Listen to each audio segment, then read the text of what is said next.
going on, everybody? Welcome back to my channel. My name is Harrison, and today we are talking about the fact that I have finished my gaming PC that I built this year.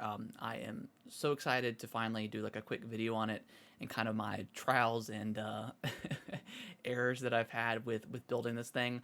I've been done with it for a couple weeks now, but I was getting a new keyboard, and just kind of toying around with the PC because I've honestly never actually owned my own proper gaming PC. I've had, just for a quick history, I've had my late 2012 edition Mac that I got back in 2013, and it's been really great. It's been a good computer, lots of great programs offered through the Mac, but I kind of want something a little bit more powerful than what I've been working with now. And in all honesty, I don't plan on doing a ton of gaming on this PC. Mainly the fact that the graphics card that I got is pretty basic. I didn't want to start with something crazy and super high end. I ended up, with the monitor included, I ended up spending right under $1,000. So I thought that was pretty good for my first PC build. I did build it myself. I didn't do a pre-built, which I thought about doing in the very beginning, but ended up being cheaper in the long run for me to build it myself. And I'm glad I did it because it gave me a lot of knowledge. I went into the building process. I had watched a ton of YouTube videos, and yeah, I was a little bit overwhelmed at first. I kind of jumped the gun. I had not gotten my graphics card yet, so I went ahead and started just kind of messing around with the motherboard, getting the SSD installed, the processor installed, and I ended up messing up because the PC case that I got, that purchasing, was the NZXT 510 case, which I believe is a pretty common starter case for a lot of people because it's very nice. It's got a lot of outlined areas in the back where you can, you know, manage your cables pretty well, and I thought that was really smart of NZXT to do. I was quite impressed by it. But the built-in fans that came in, or not necessarily built-in, but the two fans that came with it, they were a 3-pin connector, but the motherboard I have, it's a 4-pin connector, which is fine, but I didn't realize that it was okay to plug in. And when I got everything plugged in for the first time, I was super excited, and with everything on, I unplugged one fan and plugged it into the other pin. I ended up, I guess, frying those two pins. So, I ended up contacting Amazon, and they, instead of just replacing the whole case, they gave me, a little bit of cash to buy my own fans, which I planned on doing anyways, because I wanted to get some fancy RGB lights going. I know that's kind of the big craze with gaming PCs, and I kind of want to just have a couple of my own. So that was cool. Ended up getting one of the fans. It was a Corsair fan that I got, plugged it into that same port, and it started smoking. I got immediately scared, unplugged, or turned off the PC real quick, unplugged it. Luckily, nothing happened to the motherboard. I have not touched those pins since, so I ended up getting a replacement. I ended up returning that fan, ended up getting a replacement one, and not realizing, again, with the trials and errors of PC building, didn't realize that I had to have the Corsair Commander Pro in order to kind of activate the fans and then the lights as well. So I ended up plugging the fan into the Commander Pro and ended up shorting out the Commander Pro because I used the old fan. I just wanted to see if maybe it would work in the Commander Pro. So I ended up having to return that one, getting a new one.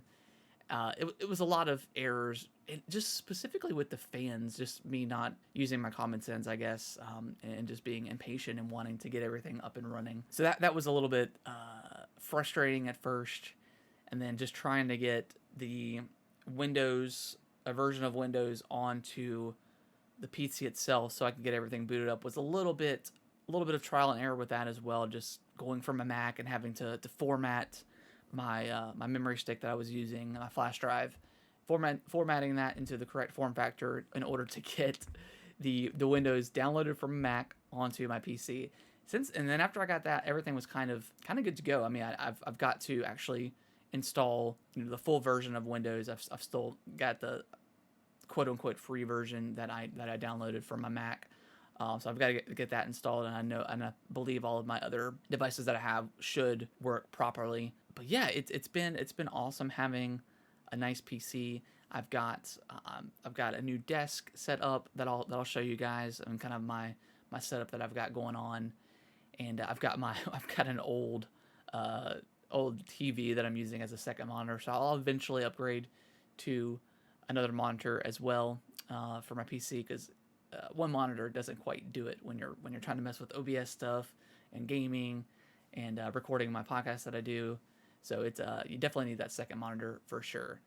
But yeah, I'm gonna go over the list of kind of the PC components that I have, and then I'll put them in the description below in case anybody's interested in building like a kind of a cheaper end or affordable PC at the moment, because I know PC parts are crazy, and I was able to kind of find everything at decently cheap cost that I thought. So starting out the exact fans that I've got two of those. I've got the Corsair LL series RGB lights, 120 millimeters. Got two of those. I've got the Gigabyte B450M. That is the micro motherboard that I have. I've also got the Apevia ATX PR100 800 watt prestige gold certified power supply. I've also got, as my internal SSD, I've got the Western Digital 500 gigabyte internal NVMe SSD. I've got I mentioned before, the NZXT H510 case.